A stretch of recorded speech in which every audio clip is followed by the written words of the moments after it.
Y yo creo que lo mejor es centrar la entrevista comenzando por él, por Kiko Argüello, lo vemos.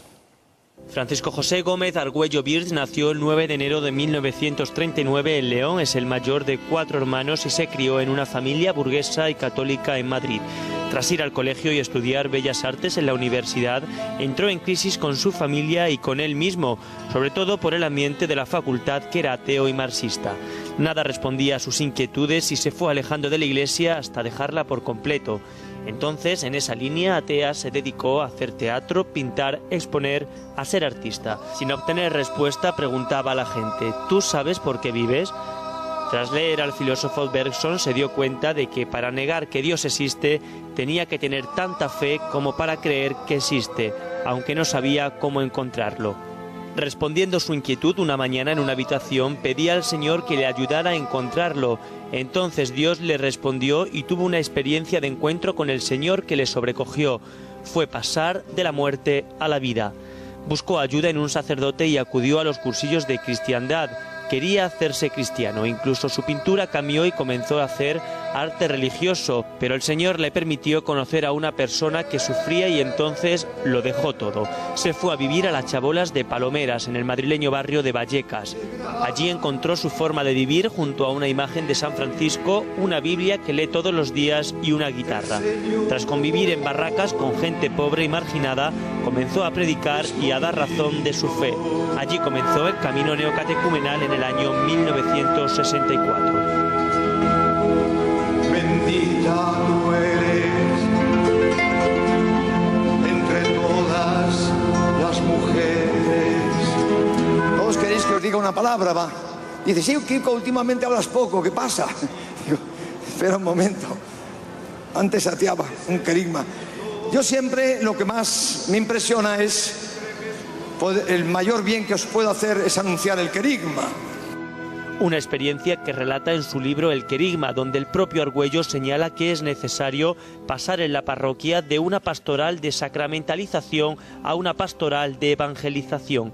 Iniciador del camino neocatecumenal junto con la española Carmen Hernández y el sacerdote italiano Mario Pesci, este itinerario de formación cristiana católica y de evangelización actualmente está presente en 850 diócesis del mundo, con cerca de 15.000 comunidades, que están en 4.500 parroquias de 105 países.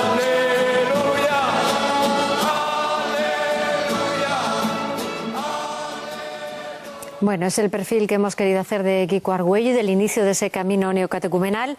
Pero ustedes escuchaban hablar de El Querigma, este libro del que luego hablaremos.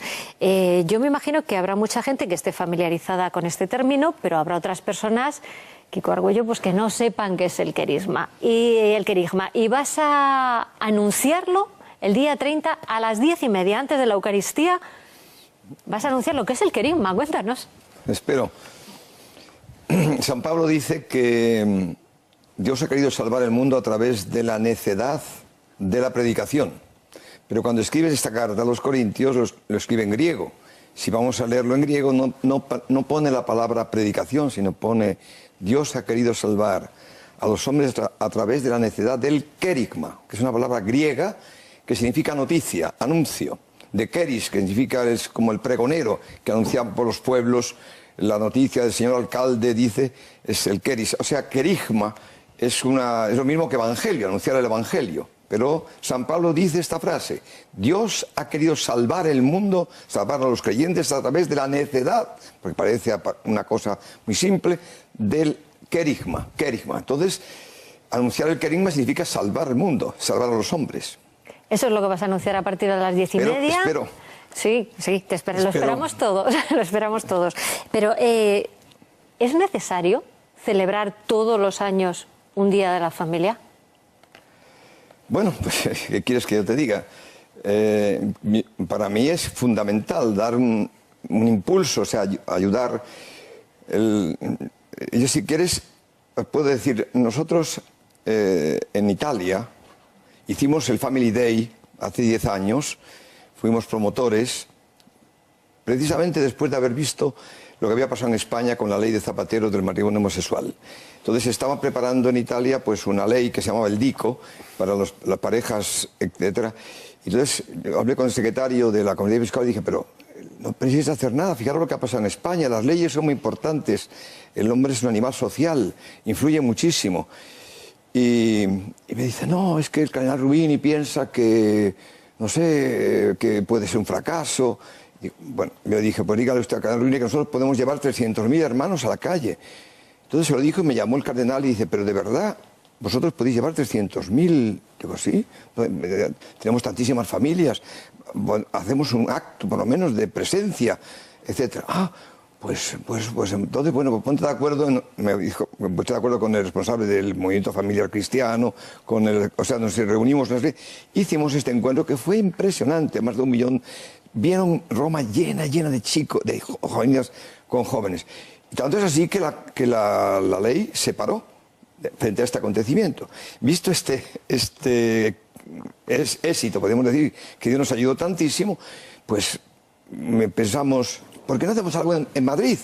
Entonces se nos ocurrió llamar a los movimientos, los responsables de todas las realidades eclesiales de Madrid. Vino Carrón de Comunión y Liberación, invitamos a la Acción Católica, el movimiento de Sostar, los Focolarini, y tuvimos una reunión de 30, 40, todo. Y les dijimos, ¿no os parecería, aunque ya la ley ha sido, que sería importante hacer un acto de apoyo a la familia? Porque todos se están divorciando, tantísima gente en España. Cada 4 minutos en España se divorcia, se rompe un matrimonio. Todo el mundo ve que a su lado se rompe todo. Si tenemos una reunión de gente y preguntas, levantad la mano los que tenéis un familiar que tiene roto el matrimonio, levanta todo el mundo la mano. Su prima, su cuñado, su tía. Es una cosa, tanto es así que los cristianos, muchas familias que todavía pues tienen hasta un complejo de inferioridad por toda la realidad que está sucediendo. Y entonces nos quedamos sorprendidos que en aquel encuentro todos dijeron que sí. Todos. Hubo una comunión total. El Opus Dei, todos. Entonces, ante esto, dijo, oye, pues mañana se presenta al cardenal. Y fui a hablar con el cardenal y le dije, padre, ¿ha sucedido esto? Y dice el cardenal, ¿de verdad? Pues nada, lo asume la diócesis. Y el primer encuentro no hicimos ninguna misa. Hicimos una celebración de la palabra donde invitamos a hablar a cada uno de las realidades de los movimientos, que nos salió regular porque el arzobispo de Valencia atacó un poco al gobierno y aquí el gobierno se puso enfadadísimo, ¿no? Que nosotros no pretendíamos tampoco esto, queríamos hacer un apoyo a la familia, a los cristianos, a la familia católica. Y entonces al año siguiente el cardenal dijo, hay que continuar, pero vamos a hacer la misa de la Sagrada Familia, y yo iba a invitar también a las parroquias que vengan, y desde eso y estamos haciendo esto, y cada vez nos parece más importante. Es tan importante que no podemos imaginar lo que está sucediendo en toda Europa con la familia. Es sorprendente. Fernando. Usted, Kiko, decía ahora mismo... Llámame de tú. Kiko, decías ahora mismo que muchas familias tienen dificultades, se separan, se divorcian. Muchas veces hablamos de la familia dando por supuesto a lo mejor demasiadas cosas. En muchas ocasiones las parejas empiezan muy enamoradas, pero enseguida parece que el amor se acaba, se rompen los matrimonios. Resulta difícil, complicado, no es fácil que el amor dure para siempre. Esa es una de las primeras dificultades que tiene la familia. ¿Qué significa una experiencia cristiana para eso? ¿Cómo es la fe una ayuda para quien quiere vivir ese amor para siempre y se encuentra con muchas dificultades? Mira, yo he querido, cardenal, ha estado de acuerdo en que anunciemos el querigma, porque el Papa ha dicho una frase muy importante. La crisis de la familia, ha dicho, antes que nada es una crisis de fe. La familia está en crisis porque lo que está en crisis es su fe. Porque, ¿qué es ser cristiano? Es tener dentro vida eterna. Hoy es el día de San Juan Evangelista. Y de San Juan, en la primera carta, lo que existía desde el principio, lo que hemos visto con nuestros ojos, lo que hemos oído, lo que hemos contemplado, es lo que os anunciamos acerca de la vida eterna que estaba vuelta hacia el Padre y que ahora se ha manifestado. O sea que con este prólogo San Juan dice que lo que anuncia el Jesucristo es la vida eterna. Vida eterna. ¿Cuándo te bautizaron?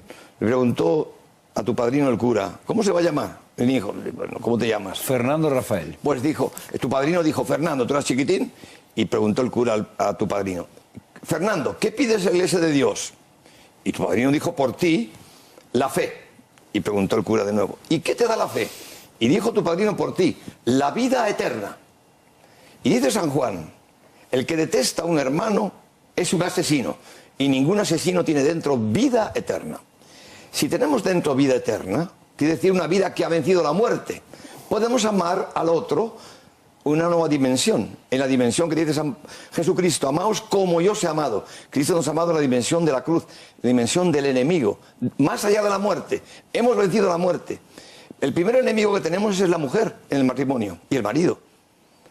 Amad a vuestros enemigos, siempre. El otro es siempre difícil, el otro, pero nosotros podemos amarlo más allá de la muerte. Amaos como yo os he amado. O sea que lo que muestra la Iglesia es la vida eterna habitando en nosotros. Pero, ¿y si esa vida eterna desaparece porque la gente tiene crisis de fe y ya pues decide... si una persona, un cristiano, decide él vivir su vida, dirigirla a él, decía Juan Pablo II, su bautismo queda como muerto. Porque Dios respeta la libertad humana, ya no puede hacer nada a su bautismo. Él es ahora Dios de sí mismo. Y entonces entra totalmente en crisis toda su fe. O sea que el problema de la familia es un problema de fe. Por eso anunciar el querigma es importante. Porque lo que da la fe es el anuncio. La fe viene por el oído. La fe viene por el oído. Lo que nos da la fe es escuchar el querigma, que es una noticia. Una noticia que cada vez que se escucha, se realiza. Porque una noticia no es azar. El Evangelio no es decir que Cristo murió por ti hace 2000 años. No, no. Si yo te anuncias el querigma ahora, ahora mismo te doy la salvación. Ahora mismo. ¿Por qué? Porque anuncio algo que está en acto ahora mismo. ¿Y qué es lo que está en acto ahora mismo?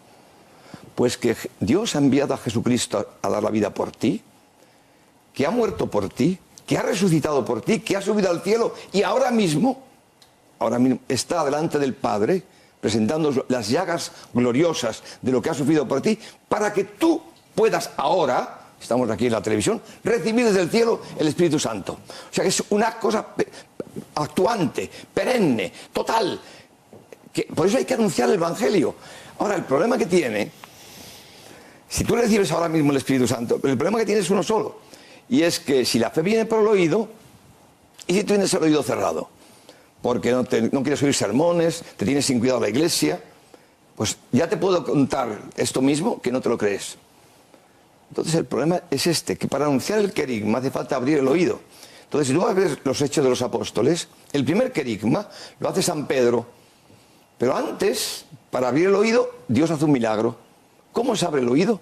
Haciendo milagros. El primer milagro es las lenguas.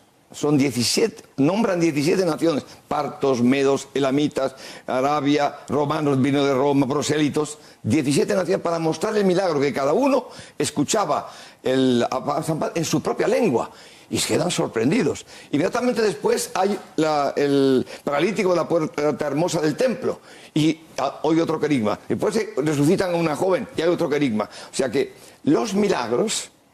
Porque claro, tú no crees en nada de Jesucristo. Yo te digo que en Dios ha resucitado a Jesucristo. Tú dices que no te lo crees.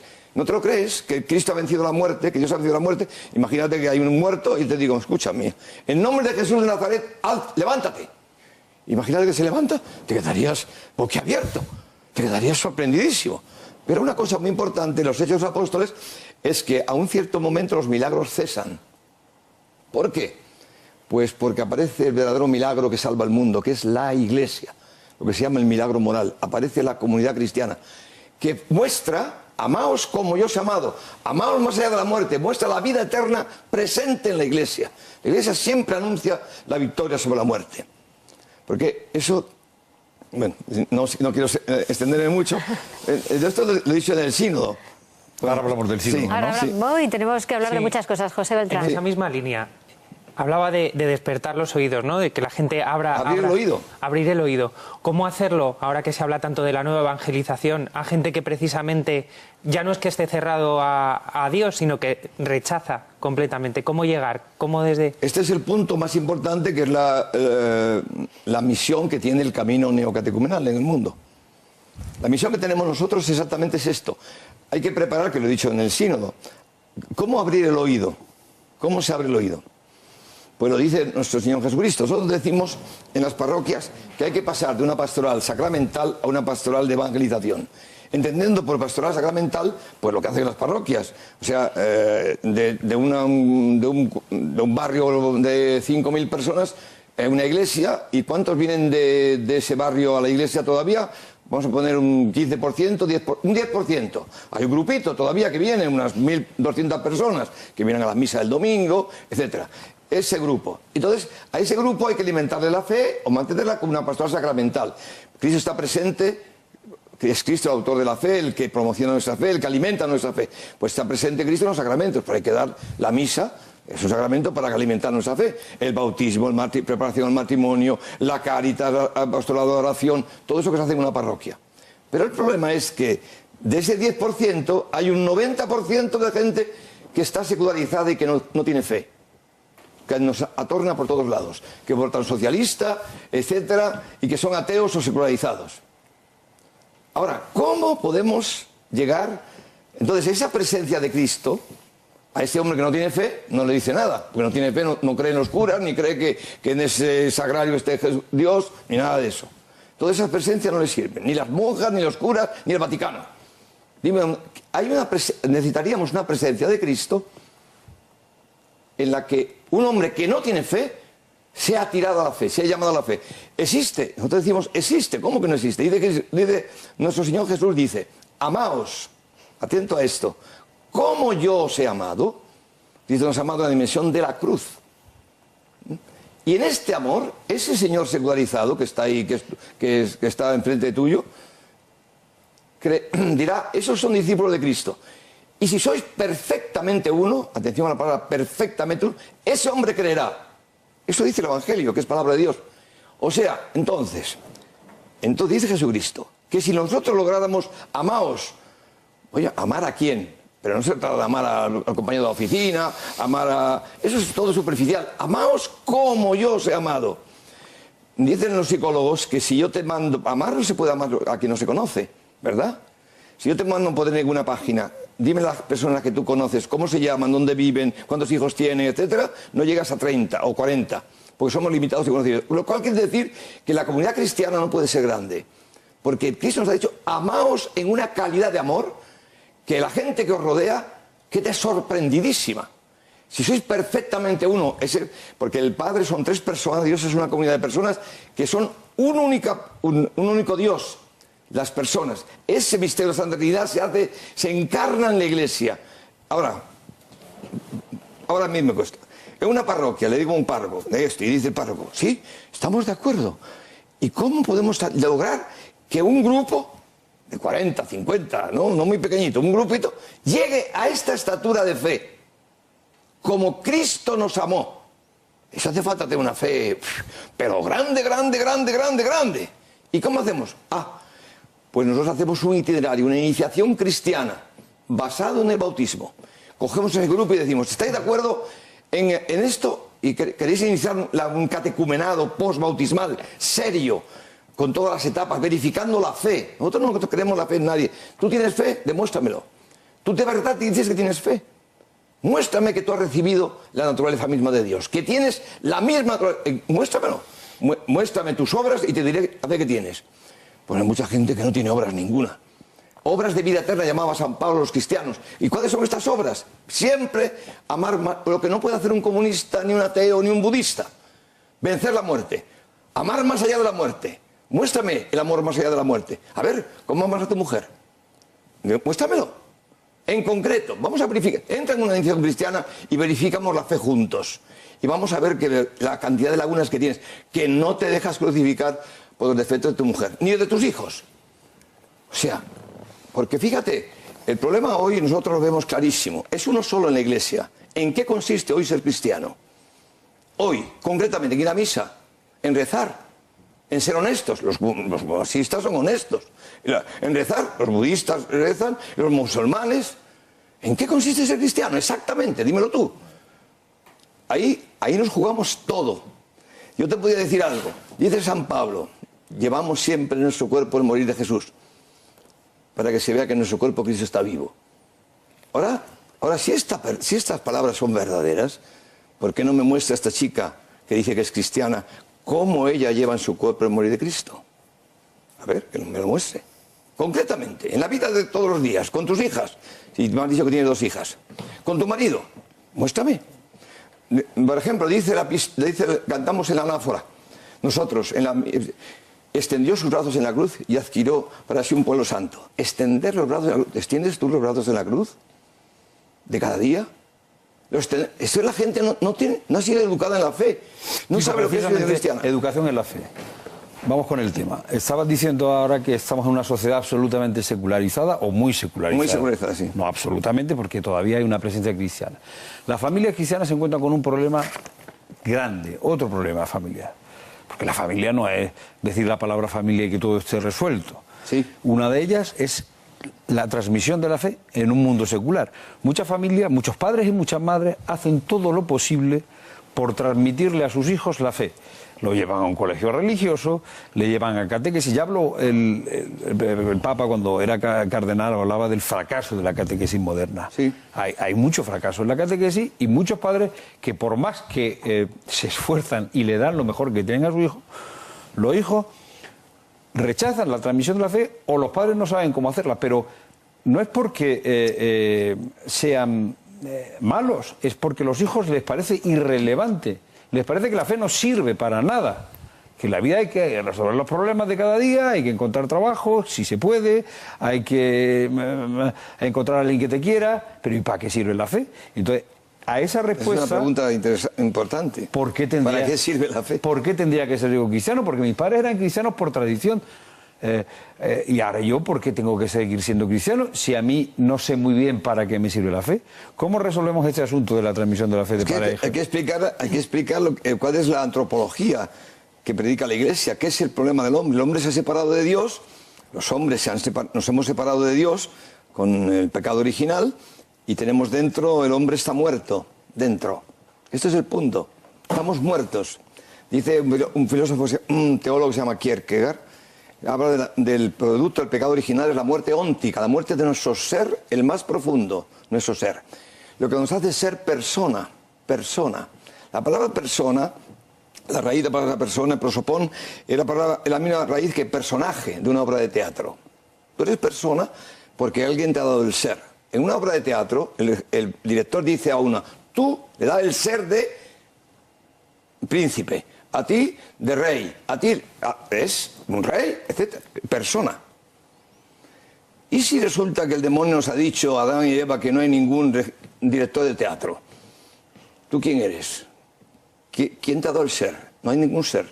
Tu ser, el más profundo, queda muerto. Soy fruto de la casualidad. Sí, queda muerto tu ser más profundo. Entonces, atención aquí porque tiene relación con las mujeres que matan y esas cosas que suceden hoy. Y nadie sabe por qué. Y nosotros sí lo sabemos. Que es muy, muy profundo. Porque si mi ser más profundo está muerto, yo quisiera ser, quiero ser.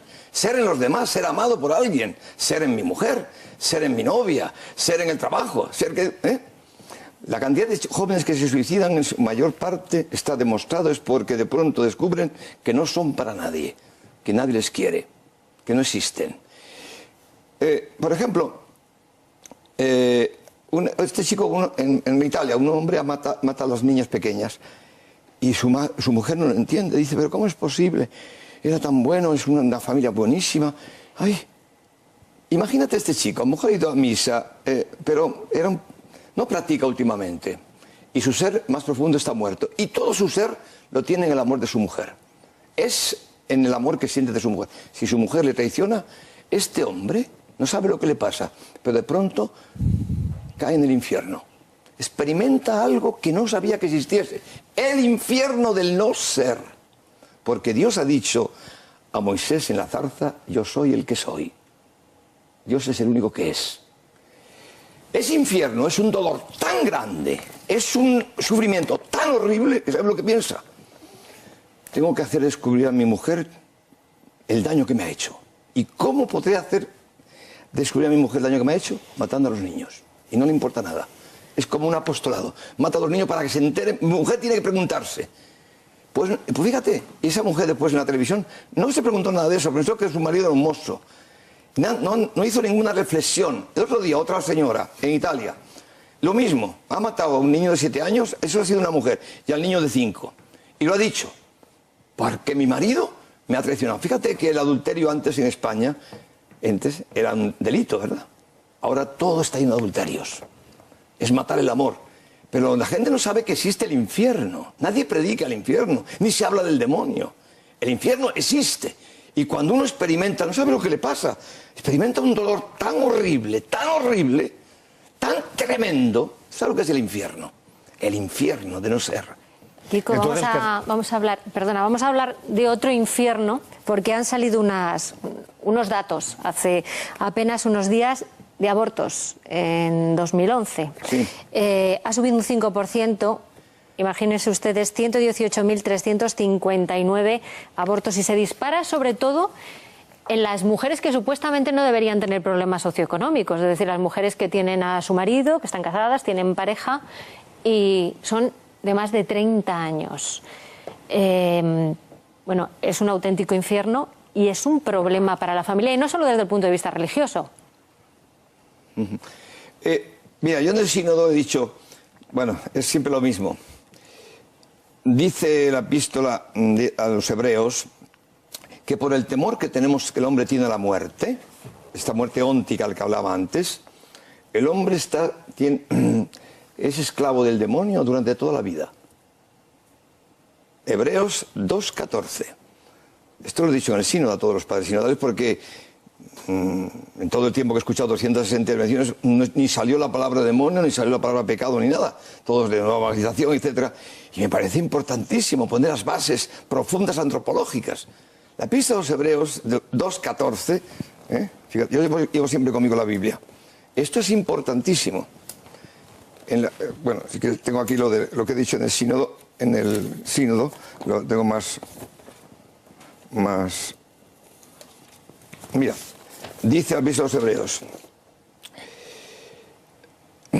así como los hijos tienen la carne y la sangre, también Cristo ha participado de las mismas para reducir a la impotencia al Señor, aquel que de la muerte tiene el poder, esto es al demonio, al diablo, y liberar a todos aquellos que por el miedo que tienen a la muerte estaban sujetos durante toda su vida a la esclavitud. O sea que, según esta antropología, que he dicho en los padres, esto se llama antropología revelada, está revelado por Dios.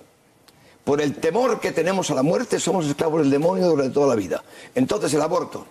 Si yo tengo miedo, porque me quedo embarazado y es un sufrimiento para mí, y tengo dentro la muerte, no he vencido la muerte dentro, no puedo hacer otra cosa. Tengo que escapar de la muerte. Y mato. Por el temor que tenemos a la muerte, somos esclavos del demonio. No hago la voluntad de Dios. Dios ha dicho, no matarás. Hago la voluntad del demonio. Esto en todas las realidades. Por eso la salvación del hombre es quitarle la muerte dentro, quitarle el poder, la esclavitud al demonio. Y por eso Jesucristo ha vencido a la muerte. ¿Cómo Cristo nos da la victoria sobre la muerte? Dice San Pablo que el Espíritu Santo desciende sobre el hombre y da testimonio a nuestro espíritu de que Dios existe y que nos ama como hijos. Fíjate, o sea, entonces si yo donde antes tenía un agujero profundo, que no era para nadie, que estaba siempre buscando el amor en todo, en las chicas, en los hombres, en los amigos, en todo, porque estaba muerto dentro. Imagínate que de pronto, que en mi experiencia de fe, de pronto desciende el Espíritu Santo dentro de mí y siento que el Espíritu de Cristo da testimonio a mi espíritu que Dios existe y que me quiere. Y me da a participar y ese espíritu me da la vida, la victoria sobre la muerte. Tengo dentro vida eterna, lo que decíamos antes, vida eterna dentro. Ahora ya me puedo relacionar distinto con todas las personas. Ahora en el matrimonio, mira, si aparece un conflicto en el matrimonio, si tengo fe, no me destruye. No me siento ahogado por tus defectos, estoy casado contigo. Si yo no tengo fe, ese defecto de relación no lo soporto más. Y te digo, me divorcio. Porque estoy dentro muerto. Pero si yo tengo dentro la vida eterna, puedo amarte más allá de la muerte. Ya no me destruyes tus defectos. Te puedo querer, por eso el matrimonio es indisoluble. Es indisoluble, porque podemos amar más allá de la muerte. Estas cosas la gente no las sabe porque no hay iniciación cristiana, ni más que misas, muy poco. La gente no sabe nada, ni se habla ni saben lo que es el pecado, ni saben lo que es el demonio, no saben nada de nada. Hay una ignorancia total, hay que evangelizar. A un profeta que hemos tenido en esta época ha sido el Papa Juan Pablo II, que ha hablado de nueva evangelización. Y esto en el siglo que se ha hablado de hay que evangelizar. Nosotros pensamos en esta Pascua ir a las plazas de Madrid. Hay que anunciar el Evangelio, hay que anunciar el querigma, hay que dar la fe en este hombre. No, porque si queremos a los hombres. Porque tú me preguntabas, ¿qué es lo que te da el cristianismo? Fíjate, si yo tengo dentro un espíritu nuevo y me siento de pronto que si está mi sogra en casa ya no me destruye. Ya los sufrimientos no me destruyen. Tengo una relación nueva. Vamos a ir unos minutitos a publicidad, pero yo quiero que vean ustedes algo. Todos nos preguntamos, ¿por qué del camino neocatecumenal salen tantas vocaciones? De eso vamos a hablar enseguida, pero quiero que vean esto antes de irnos a publicidad. Vean. Un hermano siente que Dios le llama a ofrecer su vida a Jesucristo, que se ponga de pie. Venid aquí. Venid aquí rápidamente. Subid por la rampa.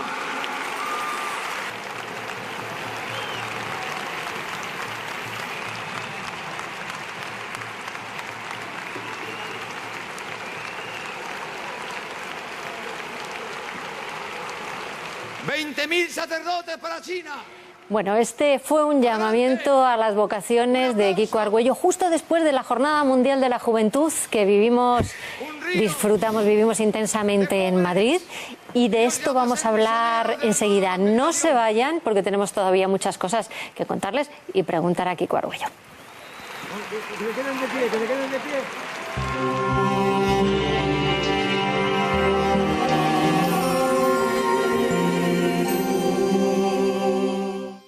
Un deseo, que haya menos apreturas y menos estrecheces en las familias y que empiece a llegar la ilusión a las familias de España. ¡Feliz año!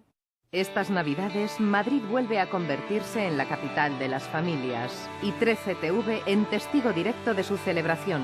El sábado, desde las 11 de la mañana y hasta la 1:30, Inmaculada Galván, Javier Alonso y Monseñor Juan Antonio Reich Pla te ofrecerán toda la actualidad de la jornada previa al gran día de la fiesta. Y a las 12, Santa Misa presidida por el Obispo Auxiliar de Madrid, don César Franco.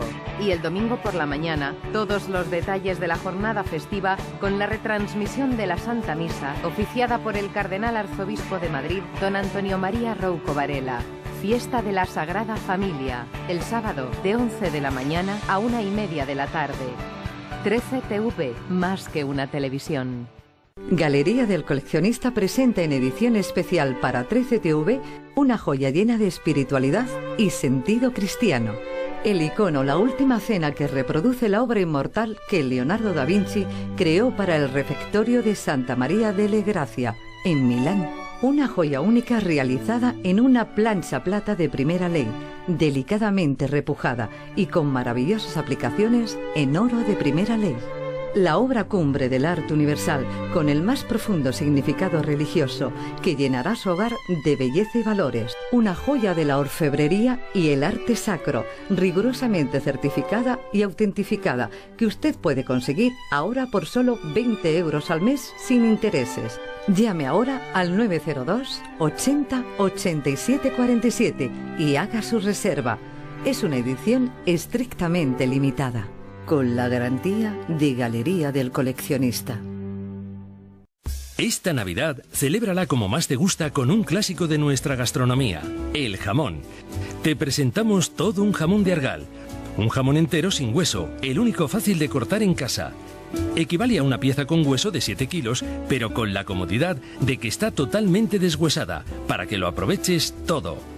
Esta oferta también incluye los mejores complementos. Un jamonero exclusivo de madera muy estable para cortar el jamón cómodamente. Y el cuchillo jamonero Virutas de Jamón. Un diseño especial con protector con el que obtendrás lonchas finas, casi transparentes, con total seguridad. Por solo 79,95 euros te llevarás el jamón entero y sin hueso, todo un jamón de Argal. El jamonero exclusivo de madera y el cuchillo jamonero con protector Virutas de Jamón.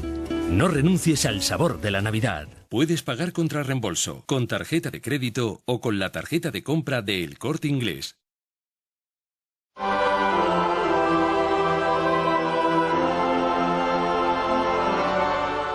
quiero felicitar muy cordialmente a todos los telespectadores con motivo de la Navidad de esta fiesta religiosa al 100%.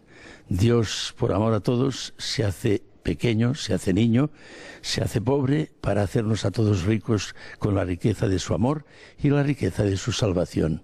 Vivamos estas fiestas de Navidad con un sentido de amor a Dios, de amor a Jesús nacido en Belén y también de amor a nuestros hermanos, especialmente los más pobres y necesitados debido a la grave crisis que vivimos.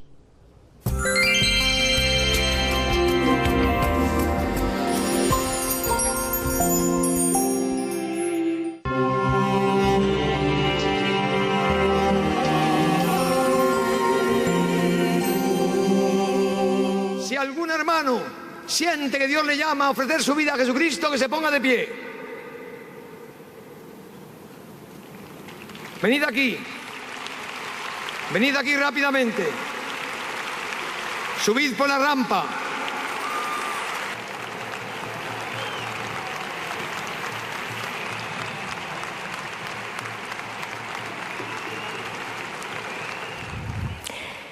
Son momentos de mucha intensidad, es el momento en el que Kiko Argüello, después de la Jornada Mundial de la Juventud, llama a vocaciones y ya están viendo lo que sucede en la cantidad. Fueron miles, Kiko, de jóvenes que subieron por esa rampa manifestando su vocación. ¿Por qué el camino neocatecumenal llama tanto a los jóvenes? Pues te lo puedo decir.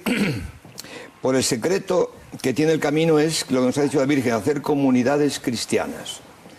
Esto tiene una fuerza tan grande que es una revolución sociológica. Vivir la fe en una comunidad, como los primitivos cristianos, para amarse como yo os he amado. Entonces los presbíteros que celebran la Eucaristía en la comunidad tienen un cuerpo, no hace un rito separado desde el altar y el pueblo. Ellos ven el cura que está arropado y querido porque es la cabeza de una comunidad cristiana. Les entusiasma a los jóvenes. Quizás nos hemos preocupado mucho en elaborar una pastoral específica de jóvenes y nos hemos dejado de lado lo esencial, ¿no? El pilar básico, que es una pastoral de la familia y centrarnos en la familia como... Para mí lo más importante es la comunidad cristiana, porque la comunidad cristiana salva a la familia. La familia no puede ser una isla, pobrecillos, en medio de un ambiente secularizado. Al final no saben qué hacer con los hijos porque les puede el ambiente. Y por eso la comunidad salva a la familia salva a la sociedad y salva a la iglesia. Esto hay que saberlo bien. Y tú me habías preguntado antes también las vocaciones tienen relación pasar la fe a la siguiente. La transmisión a la fe a los hijos. Nosotros, al celebrar la Eucaristía, el camino a celebrar la Eucaristía del domingo en comunidad, que nos ha permitido la Iglesia, se ve que es una madre, ¿verdad? Visto el bien inmenso. Porque nosotros, imaginaros en Italia, aquí en Botellón, en España, en Italia, los jóvenes el sábado se van a bailar. Y todos toman éxtasis. Y luego fornican, en gran parte, ¿sabes eso?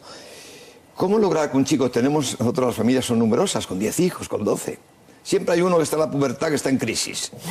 ¿Cómo hacemos a que este chaval, pues que venga... Que en vez de irse a bailar, que venga a la misa, a la Eucaristía? Pues tenemos que hacer una Eucaristía fuerte, participada. Fíjate, el Papa ha sido bueno, nos ha permitido que antes de la homilía digamos un eco de la palabra para que los jóvenes puedan decir algo. Pues lo hemos logrado. En vez de irse a bailar, vienen a la Eucaristía de su comunidad. Quieren a su comunidad. Tenemos las comunidades llenas de jóvenes. Y la liturgia, la misa, es que no podemos vivir sin ella. Bueno, eso por una parte. Por otra parte, al celebrar la Eucaristía, nosotros, el domingo empieza con las vísperas, ¿no? Ya es domingo, por eso la misa del sábado por la noche es domingo, es de domingo. Entonces, el domingo por la mañana hemos visto que era fundamental, era debido de muerte, una celebración litúrgica familiar, una liturgia familiar. Y yo nos he inspirado.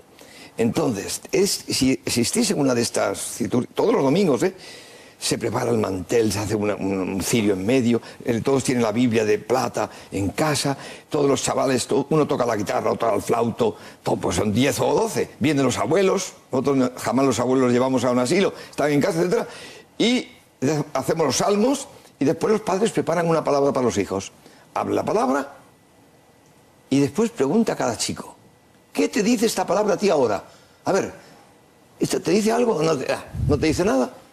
Hoy hablan todos los chavales, chicas de 12 años, de 13, problemas que tienen en la escuela, en el colegio.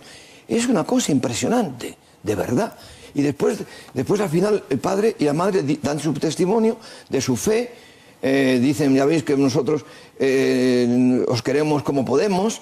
Siempre hemos dicho, los padres tienen que mostrar humildad a los hijos y no tengan miedo de mostrar sus defectos ante los hijos. Los hijos están siempre observando a los padres y se dan cuenta de todo. Si tú de verdad tienes un poco de fe, y dime cuánto eres humilde y te diré cuánto fe tienes, los hijos os seguirán. O sea, la primera transmisión a la fe es la fe de los padres, la fe. Y luego el pasar esta celebración doméstica, después de los padres rezan por el Papa, rezan por todos, y después hace el Padre Nuestro, se dan la paz, y al final todos de rodillas son bendecidos por el Padre y por la Madre, por las manos. Todos los domingos. Esto ha hecho que tengamos casi el 100% de los hijos en la fe, en la iglesia. Miles y miles de jóvenes. Algo, yo, por ejemplo, cuando me han invitado a hablar sobre la familia, Instituto Pontificio, que estuve en Brasil, etcétera, yo dije allí en todo un comicio importantísimo, dije, la iglesia tiene que darse cuenta que esto es un asunto de vida o de muerte. No puede transigir con esto. La Iglesia tiene...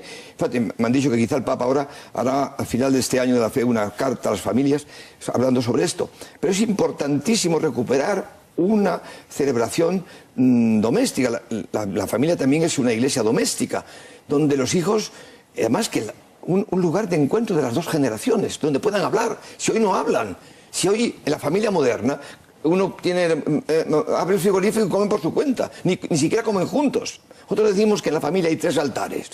El primer altar, la Santa Eucaristía, donde Cristo se ofrece por nosotros para alimentar la vida inmortal que hay en nosotros. El segundo altar es el tálamo nuncial, que nosotros decimos que es un altar. El tálamo nuncial, donde está la vida de un ser humano. Esto es importantísimo. La Universidad Lateranense me concedió el doctorado honoris causa, que era en fondo al camino, por una razón, porque dijo que el camino había obedecido a Pablo VI cuando habló del Humane Vitae, que ha sido muy mal acogido en toda Europa por los teólogos, y muchos no han obedecido al Humane Vitae, y se han dado cuenta el error tan grande que ha cometido. En el Humane Vitae el Papa dice que todo acto conyugal tiene que ser abierto a la vida. El acto conyugal es un sacramento. Nosotros enseñamos a los hermanos que hay que rezar antes, y se ponen de rodillas, y ofrecen al Señor que van a hacer un acto sagrado, santo, y en la casa tiene que haber, la habitación de los padres, donde dan la vida a un ser humano. Dar la vida a un ser humano, eso es algo muy grave. No sé, la paternidad responsable se pensaba que nada, que cada uno decide los hijos que quiere tener, y eso ha sido una mala interpretación. Y hubo una época en que la familia católica era un niño o 2, ¿entiendes? Eso ha sido un error gravísimo que está portando Europa a un desastre. Entonces, el tercer altar es la misa familiar, donde Dios nos da de comer y comen juntos. El domingo se come juntos todos, y ahí se pasa la fe a los hijos como un altar, la cosa de la familia. Pero esto no es que el camino se invente cosas así, pero esto es la tradición de toda la Iglesia. Ese ser cristiano. El camino no quiere inventarse nada, ni tenemos una espiritualidad particular, ni somos una orden religiosa. Hay diócesis donde el obispo ha dicho que todas las parroquias, por ejemplo, Santiago de los Caballeros en Santo Domingo, 111 parroquias, todos tienen que abrir, porque no sé, los franciscanos no podían todas las parroquias franciscanas, entonces el general franciscano mandaría más que el obispo. Sin embargo, nosotros, como somos una iniciación cristiana y las comunidades que surgen son de la parroquia aparece como una comunidad de comunidades. Hemos sido suscitados como un carisma para ayudar a las parroquias, para ayudar a la Iglesia a ser cristianos. 2 cosas, por tanto. La familia, en la transmisión de la fe, las comunidades religiosas, la parroquia. ¿Y qué pasa con los colegios? ¿Qué pasa, por ejemplo, con la asignatura de religión? ¿Qué está pasando con educación para la ciudadanía? Uy, no hablemos de eso. No hablemos de eso porque nosotros estamos en Austria, madre, y de la educación sexual que se hace en Austria. Esto de la ideología de género que ha denunciado el Papa en la carta a los... y que hoy lo he visto que viene publicado por Alfa y Omega, y también fue publicado por La Razón. Es importantísimo lo que se llama la ideología de género, que la ideología de género niega la creaturalidad. Dice que, como dijo Simone de Beauvoir, que la mujer no se nace sino se hace. O sea, que se niega que Dios haya creado hombre y mujer, que eso es una cosa cultural.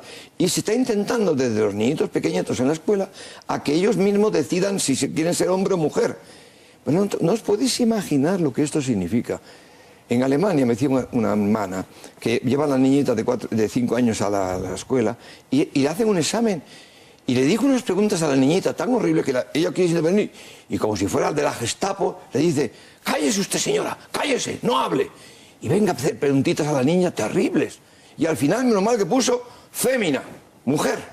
Pero podía haber puesto hombre. Y si decide esa señorita que sea educado como hombre, lo meten en una clase especial y lo educan a cambiarles eso. Y lo paga el Estado.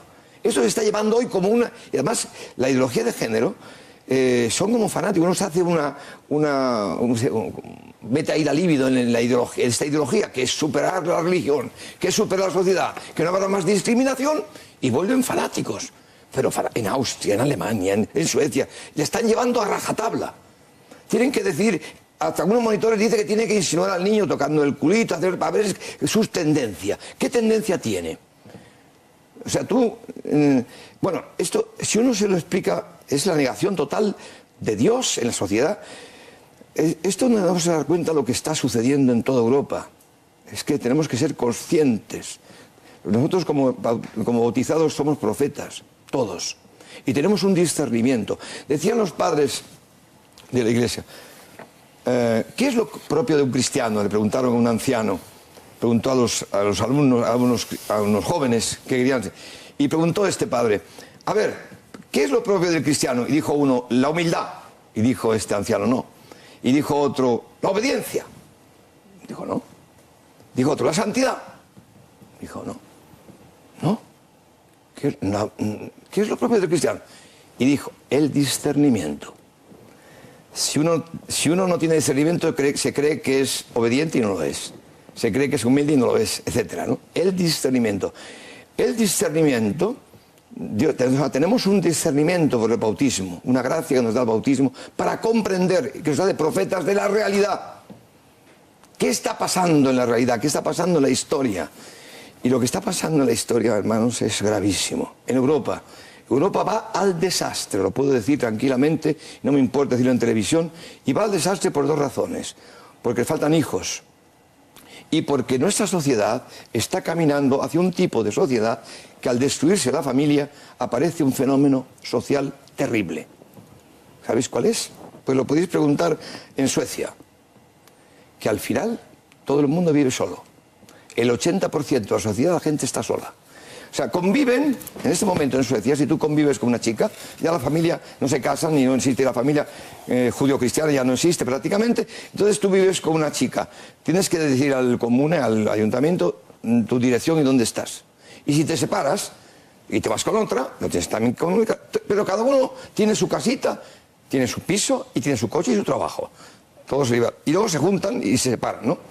Poco a poco se van separando. Y ya no se juntan más. Decía Sartre que el otro es el infierno. Sin Dios y sin fe, el otro es un infierno. Y poco a poco la gente vive sola. Bueno, el año pasado, en el periódico, mi cuñada es sueca y recibe los periódicos de Estocolmo, pues el Estado, el gobierno, estaba muy preocupado. ¿Por qué? Porque el hecho de que la gente viva sola ha alterado toda la economía, porque la gente que vive sola compra una serie de productos, consume una serie... Y las fábricas tienen que cerrar. Y no sabe el Estado qué hacer para que la gente se asocie, se junte. No saben qué hacer. Y luego, al estar la gente sola, envejecer solo no se soporta. Se suicidan. Y el alcoholismo llega a unos estadios. ¿Cuántas mujeres solas ya hay en Madrid de mujeres separadas y divorciadas? ¿Cuántas? ¡Pum! Poco a poco. Hay 2 peligros. Esta sociedad a la que estamos llevando es tan horrible, que al final la gente se mata porque vivir es como si el demonio hubiera vencido. Me decía el padre Amor, de los exorcistas, que ha escrito sobre el demonio, que cuando hubo una época, se descubrió una secta satánica, habían matado 7 jóvenes y le preguntaron en televisión y dijo, bueno, esto es una cosa así anecdótica, aunque sí es así muy excesivo.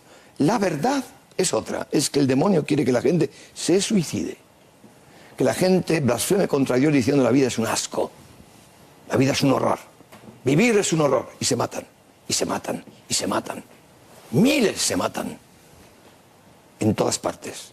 Y el Estado no dice nada para que no, por la emulación, no se maten más todavía. Este es un primer peligro que va a España, destruyendo la familia.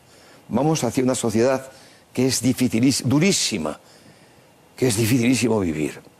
Por la relación, porque Dios es amor. Y si el hombre está muerto interiormente, bueno. Y otro peligro también es el Islam. Al no haber hijos. Pensad que en Bélgica ya el Islam es el 30%. Y por eso el camino, al tener muchos hijos, nosotros hemos superado a los musulmanes con el número de hijos. Solamente, y las familias están contentísimas. Las familias nuestras quieren con 10, 15 hijos, 14, 10, 12, 9. Están felicísimas con ser la familia del camino. Tener hijos que el demonio engañó, que tener hijos es horrible, que es claro, toda esta... Bueno, Kiko, otra cosa es la crisis. Las familias están sufriendo muy duramente en España, en toda Europa, pero en España de una forma muy llamativa la crisis. Ya sabes que tenemos tasas de paro altísimas, vamos a llegar probablemente a 6 millones de parados. Esta crisis, ¿qué supone como reto para la fe? Bueno, Dios nos habla a través de la historia. Es muy importante, ser cristiano significa saber que Dios actúa en la historia. Dios ha elegido un pueblo, el más pobre que había, quizá como los hititas allí en Egipto haciendo ladrillos, y se ha elegido un pueblo para sí, un pueblo que descendía de Abraham. ¿Y por qué? Lo ha elegido un pueblo porque a través de este pueblo se iba a manifestar. Según trataba Dios a este pueblo, Dios se revelaba.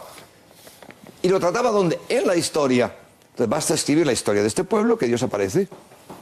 Esto es importantísimo en una edición cristiana. Tu historia, tu vida de todos los días. Hay una acción de Dios en la historia. Y digo esto ¿por qué? Porque la historia forma parte... En este momento hay un momento histórico, es la crisis económica.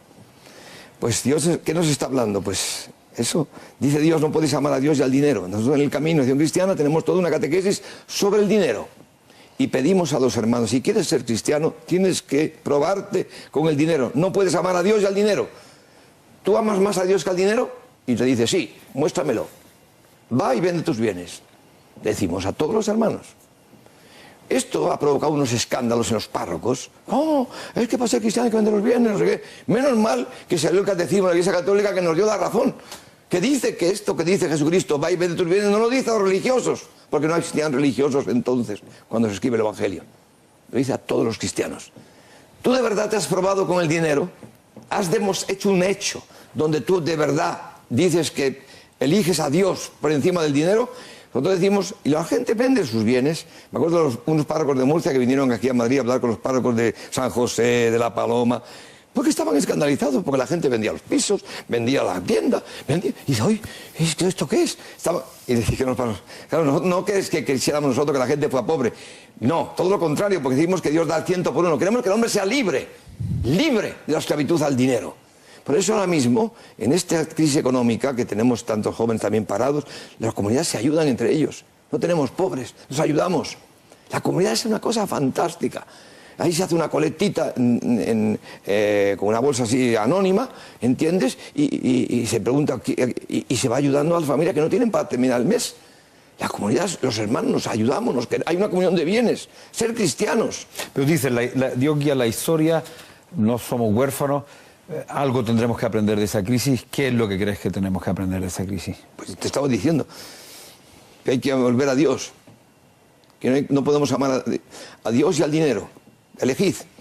No podéis amar mirad, si no renunciáis a todos vuestros bienes, es como aquel que pone, dice el Evangelio, a construir una torre y al final tiene que abandonar porque no pudo acabar y todos se ríen de él. Mira, comenzó a construir. Así os sucederá el que no renuncia a todos sus bienes, no solamente a los bienes económicos, también a los bienes afectivos. Si no eres capaz de odiar a tu mujer, tú no eres cristiano. Si no eres capaz de odiar a tus hijos, no eres cristiano. Sino que el que no odia a su padre, a su madre, el que no odie su propia vida. ¿Esto qué son? ¿Palabritas? No, es que los evangelios han sido escritos cuando la iglesia primitiva estaba evangelizando. Detrás de cada palabra del Evangelio hay una praxis real, real. No son palabritas. Hablas de una vuelta a las antiguas comunidades. Es lo que estás diciendo, una vuelta al cenáculo, una vuelta a las antiguas comunidades, donde me imagino que todo el mundo efectivamente pues se ayudaba, se echaba una mano, se amaba. Yo la sensación que tengo con la gente, con los no creyentes, con los que se trata a diario, es cuando dicen, bueno, familias con 10 hijos, qué locura, hasta con 5 o con 4, ya dices, deben ser ricos. Ellos hablan así porque son ricos. Sí, claro. Es lo que comentan fuera, ¿no? Es verdad. No, ¿Sois ricos? Es lo que contabas, hermano, de la crisis económica. ¿Ves? Piensan en el dinero. Siempre. El hombre, el pagano, el esclavizado, siempre piensa en el dinero. Es su Dios. El dinero, el dinero. Uy, ¿cuánto cuesta esto? Uy, qué lujo. Uy, no sé cuánto. Siempre el dinero. Y los hijos, serán ricos. No, nosotros tenemos fe en el Señor. El Señor Él nos ayuda. Nosotros hacemos la voluntad de Dios. No se tiene un hijo porque te guste tener un hijo, porque es voluntad de Dios. Los cristianos hacemos la voluntad de Dios. No, dice San Pablo, otra cosa importantísima, dice San Pablo, Cristo ha muerto por todos los hombres. ¿Para qué? Para que los hombres... ¿Y por qué murió? Dice San Pablo, por los hombres. Dice, para que los hombres no vivan más para sí mismos. O sea que todos los hombres viven para sí mismos. Y fíjate qué antropología tiene San Pablo, qué concepto de la humanidad. Que los hombres todos viven para sí mismos. Y oye, vivir para sí mismo no me parece normal. Todo el mundo se busca a sí mismo. Para eso estudio arquitectura, para eso en todo busca ser feliz, ¿no? ¿Y por qué eso es tan grave que Cristo ha tenido que morir? ¿Por qué? Esa es una pregunta que teníamos que saber responder. Pues es gravísimo, porque Dios ha mostrado en Jesucristo que es la verdad. Ha resucitado de la muerte. La verdad es Cristo crucificado. Esa es la verdad que mantiene todo el universo. Dios es eso. Cristo es Dios. Cristo es Dios. Entonces, ese amor que Dios ha mostrado en Cristo es la verdad.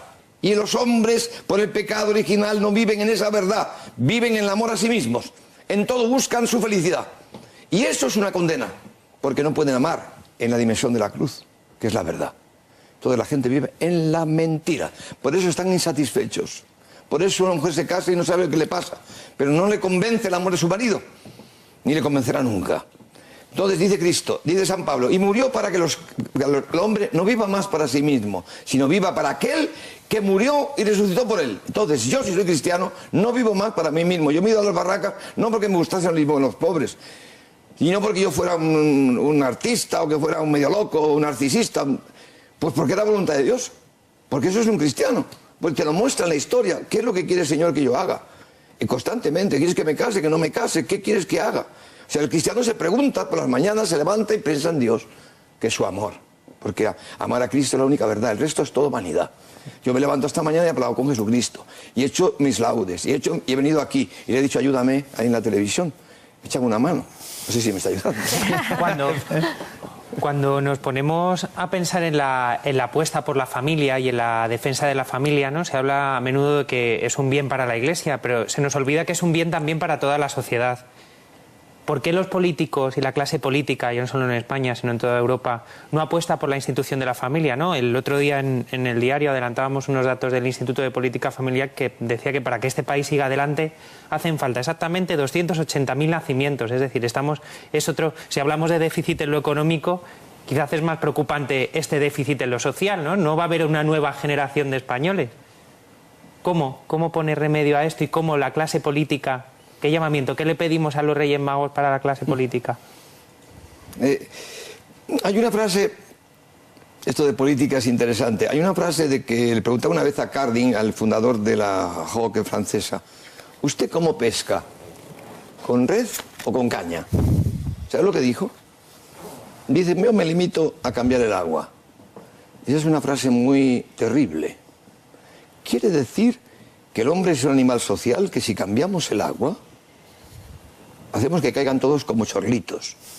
Lo que hizo Hitler.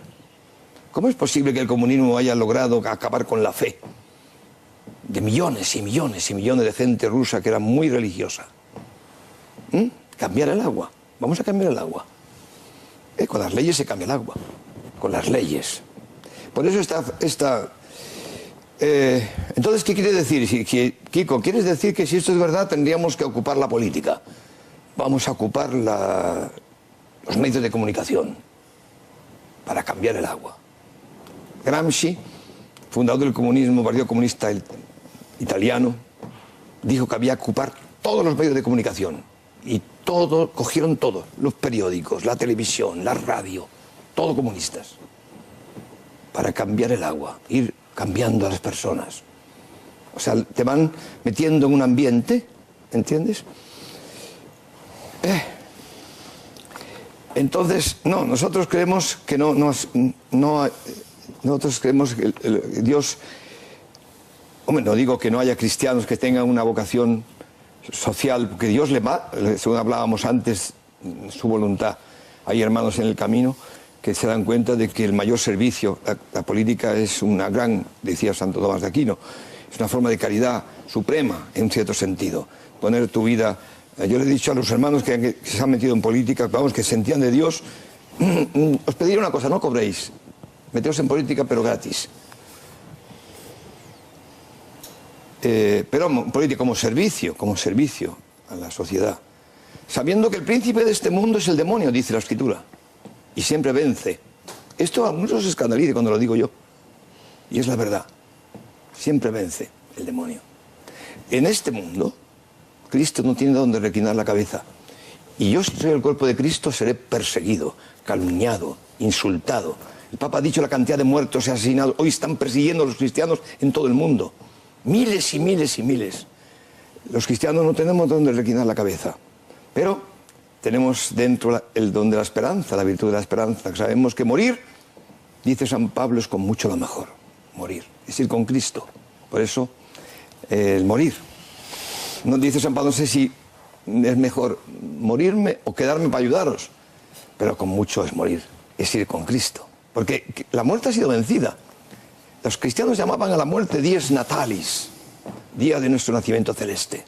Y vemos a la muerte como una fiesta. Y los cristianos hacemos del funeral una fiesta. No lloramos. Esto es ser cristianos. Todo se ha perdido. Se ha desmoronado la catedral de Europa. Se ha desmoronado la fe. Sí, y con la fe se desmorona la cristiandad. Y con la cristiandad se desmoronan las vocaciones. ¿De dónde van a tener vocaciones los jesuitas o los salesianos religiosos si se está desmoronando la fe de la sociedad? Kiko, dices que se ha desmoronado la fe. En el libro que nos presentaba hace un momento Inmaculada, El Querigma, la chavala de los pobres, tú haces un relato de cómo tú recuperas la fe. Y hay un momento que a mí me ha impresionado especialmente, que es cuando te dan el Premio Nacional de Pintura. Te dan el Premio Nacional de Pintura y tú entonces haces una experiencia muy interesante o importante, que es que, bueno, era una cosa que tú habías buscado, que te había gustado, y tú ahí descubres una cosa importante. ¿Por qué te das tú cuenta que eso no es suficiente? ¿Qué importancia tiene en tu vida ese momento para reconstruir la fe? Lo cuento. Ahí lo cuento. O sea, Dios, no sé por qué, me llevó a una situación, quizá porque me había elegido para una misión. Entonces Dios, al que elige, claro, siempre contando con mi libertad, y sin duda ninguna. Para mí, un momento que me pregunté, pero vamos a ver, ¿Dios existe o no existe? ¿Qué me puede a mí demostrar que Dios existe? Dice, hombre, las pruebas de Santo Tomás de Aquino, no hay reloj sin relojero. Si hay un reloj lo habrá hecho. Este mundo habrá hecho alguien. La prueba filosófica. Pues no te sirve. Cuando estás en una crisis total existencial, eso no te sirve. Ni siquiera la naturaleza, ni la belleza. No es suficiente. Existe una prueba de que Dios existe realmente. Ese fue mi conflicto más grave. Porque para mí era una cuestión de vida o de muerte. Y cuando me dieron este premio extraordinario nacional, que salió en la televisión y tal, con un cuadro llamado La Espera, que fue muy importante, y que habló Vázquez Díaz en aquel momento de mí. Dice, si me lo dio cuando tenía 19 años, si cuando este pinta así cuando tenía 19 años, ¿quién no pintará cuando tenga 50? Bueno, bien, pues me quedé sorprendido que toda esa tragedia que yo tenía, a mí esto no me sirvió para nada. Mi interior, que estaba muerto, continuó completamente muerto. Pero lo que os decía antes, ¿qué es la fe? Dice San Pablo, ¿la fe qué es? Pues que el Espíritu de Cristo penetra dentro de nosotros y da testimonio a nuestro espíritu. Yo me encontré de pronto con que me dio testimonio el Espíritu de Cristo. O sea, Dios existe, pero no me lo decía la razón, no me lo decía la fantasía, ni el sentimiento. Era una certeza que te da testimonio el Espíritu de Cristo, es palabra de Dios. Te da testimonio el Espíritu de Cristo de que Dios existe. Yo me acuerdo que lloraba, me salían lágrimas como a chorros. Digo, ¿pero por qué lloro así? Claro, pues porque estaba pasando la muerte a la vida. Y me acuerdo que voy a buscar un cura y le dije, pero oiga, quiero ser cristiano. Y me dice, ¿usted no está bautizado? Digo, sí. ¿Y usted ha hecho la primera comunión? Digo, sí. Pero bueno, quiere decir que me he dado cuenta de que yo no tenía formación cristiana. No tenía formación. Y no se sabe cómo formar a un cristiano de verdad para responder a la realidad de hoy social. Kiko, yo les sugiero que lean el libro, El querigma en las chabolas con los pobres, en el que se narra esa experiencia de Dios, en el que se narra cómo nace el camino neocatecumenal y cómo desde las chabolas pues, ha acabado en los 5 continentes. Pero a mí hay una cosa que dices que me ha llamado poderosamente la atención. Dices, estoy condenado a contar estas cosas, lo que hoy nos estás contando, sí. Poniéndome en evidencia, aceptando ser juzgado como alguien que se cree un santo, un vanidoso, un presuntuoso o algo por el estilo. ¿Te sientes así? Sí. Sí, no, yo, por voluntad de Dios, mira, hacer el querigma en la Plaza de Colón, para mí es un sufrimiento porque me expongo como un payaso, ¿entiendes? Yo, mi realidad natural es ser pintor, es pintar, ¿entiendes? No ponerme allí. Pero, ¿y si Dios me lo pide? Porque los hombres el hombre es un animal social, también somos un mamífero gregario, necesitamos líderes, profetas, indicadores, y no hay. Y si Dios quiere que yo sea un indicador, que sea un ejemplo, aunque me persigan, aunque me insulten, aunque digan de mí cosas bárbaras, ¿entiendes? Pues si hace bien a la gente, eso no vivir para mí, vivir para otro. Comentabas, Kiko, el miedo que te implica el domingo, ¿no? Ese temor de ya nos encargaremos los periodistas de titular o de mirar de una de otra manera. Ahora que tienes la oportunidad, ¿qué mensaje